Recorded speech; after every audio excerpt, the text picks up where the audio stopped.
എല്ലാവർക്കും എൻ്റെ പുതിയൊരു വീഡിയോയിലേക്ക് സ്വാഗതം. You are watching dialogue 360 by Jimju. Shine Tom ചാക്കോയുടെ പുതിയ വീഡിയോ വൈറലാണ്. അദ്ദേഹത്തിൻ്റെ ജീവിതത്തിലെ തികച്ചും സ്വകാര്യമായ ഒരു കാര്യത്തെക്കുറിച്ച് മാധ്യമത്തിന് കൊടുത്ത ഒരു മറുപടിയും അദ്ദേഹം പങ്കെടുത്ത ഒരു ഇന്റർവ്യൂവിൽ കൊടുത്ത മറുപടി, അതാണ് ഈ വീഡിയോയ്ക്ക് ആധാരം. ആ പേഴ്സണൽ മാറ്റർ നമ്മളിവിടെ ചർച്ചയ്ക്കെടുക്കേണ്ട കാര്യമില്ല. അത് അദ്ദേഹത്തിൻ്റെ തികച്ചും സ്വകാര്യമായ ഒരു കാര്യമാണ്. മറിച്ച് അദ്ദേഹം കൊടുത്തിട്ടുള്ള ഈ മറുപടിയിൽ അദ്ദേഹത്തിന്റെ പ്രസന്റേഷൻ, അതിലെ ചില ഇൻട്രസ്റ്റിംഗ് പോയിന്റ്സ് നമുക്ക് ഡിസ്കസ് ചെയ്യാമെന്ന് തോന്നുന്നു. ചില കവികളുടെയും സാഹിത്യകാരന്മാരുടെയും ഒക്കെ രചനകളും അവരുടെ എഴുത്തുകളുമൊക്കെ വരികൾക്കിടയിലൂടെ വായിക്കുക എന്ന മലയാളത്തിലൊരു പ്രയോഗമുണ്ട്.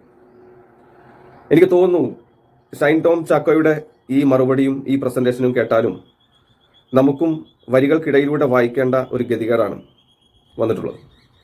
നമുക്ക് കുറച്ച് വീഡിയോ കണ്ടിട്ട് തിരിച്ചു വരാം.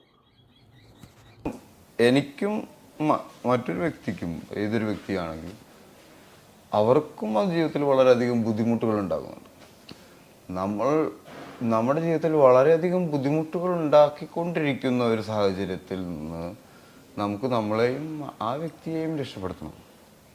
കാരണം നമ്മൾ ആ വ്യക്തിയെ അതിൽ കൂടുതൽ ഇഷ്ടപ്പെടുന്നത് കൊണ്ട് എൻ്റെ കൂടെ തന്നെ നിൽക്കണം എന്ന് പറഞ്ഞ് ആളുടെ ജീവിതം ഇല്ലാതാക്കാൻ എനിക്ക് പറ്റില്ല. അങ്ങനെയാണെങ്കിൽ ഞാനായിരിക്കും ഏറ്റവും കൂടുതൽ അതിന് പ്രശ്നക്കാരനും അവളുടെ ജീവിതത്തിൽ ദ്രോഹിക്കുന്ന വ്യക്തിയും, അല്ലേ? അപ്പോൾ അത് മുന്നോട്ട് പോകുന്നില്ലെങ്കിൽ നമ്മൾ എന്ത് ചെയ്യണം? അവരെ മുന്നോട്ട് പോകാൻ സഹായിക്കണം. വീഡിയോ കണ്ടില്ലേ? ഇത് സ്വിച്ച് ഇട്ടാൽ ബൾബ് കത്തും, എന്നാൽ ബൾബ് ഇട്ടാൽ സ്വിച്ച് കത്തൂല എന്ന ലൈനിലുള്ള ഒരു തത്വചിന്തയാണെന്ന് തെറ്റിദ്ധരിക്കേണ്ട ആവശ്യമില്ല. പറഞ്ഞത് ഇത്രേ ഉള്ളൂ. ഞാനൊരു മഹാപ്രശ്നക്കാരനാണെന്ന് എനിക്ക് തന്നെ തോന്നി തുടങ്ങിയപ്പോൾ ഞാൻ സ്വയം പിന്മാറി, ഞാൻ അവരെ വെറുതെ വിട്ടു എന്നാണ്. പക്ഷേ ആക്ച്വലി നമുക്കിത് മനസ്സിലാകണമെങ്കിൽ ഒരു 10 തവണ ഇത് റിപ്പീറ്റ് അടിച്ച് കാണണം, അല്ലെങ്കിൽ ഈ വീഡിയോ സ്ലോ ചെയ്തിട്ട് കാണണം. അതുമല്ലെങ്കിൽ നമ്മളൊരു പെന്നും പേപ്പറും എടുത്ത് ഈ കാര്യങ്ങളൊക്കെ എഴുതി വെച്ചിട്ട് വായിക്കണം. റൊമാൻറ്റിക് മൂഡ് ഉണ്ടാവുകയും ചെയ്യാറുണ്ട്. അതേപോലെ തന്നെ അത് ഒരു ടോക്സിക് ലെവലിലേക്ക് മാറാറുണ്ട്. ഭയങ്കര ടോക്സിക് ആയതുകൊണ്ടാണ് ഭയങ്കര റൊമാൻറ്റിക് ആവുന്നത്. അത് മാത്രം അത്ര മനസ്സിലായില്ല. അതെന്താണ്? ടോക്സിക് ആയാൽ റൊമാൻറ്റിക് ആവുമോ?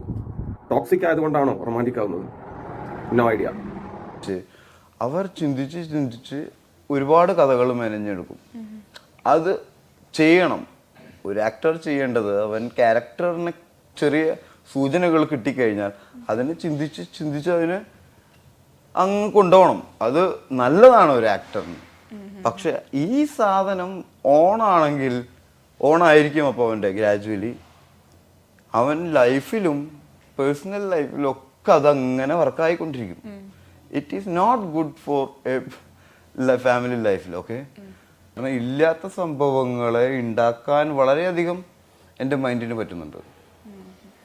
It's advantage for me as a actor, but as a partner it's not good for that partner.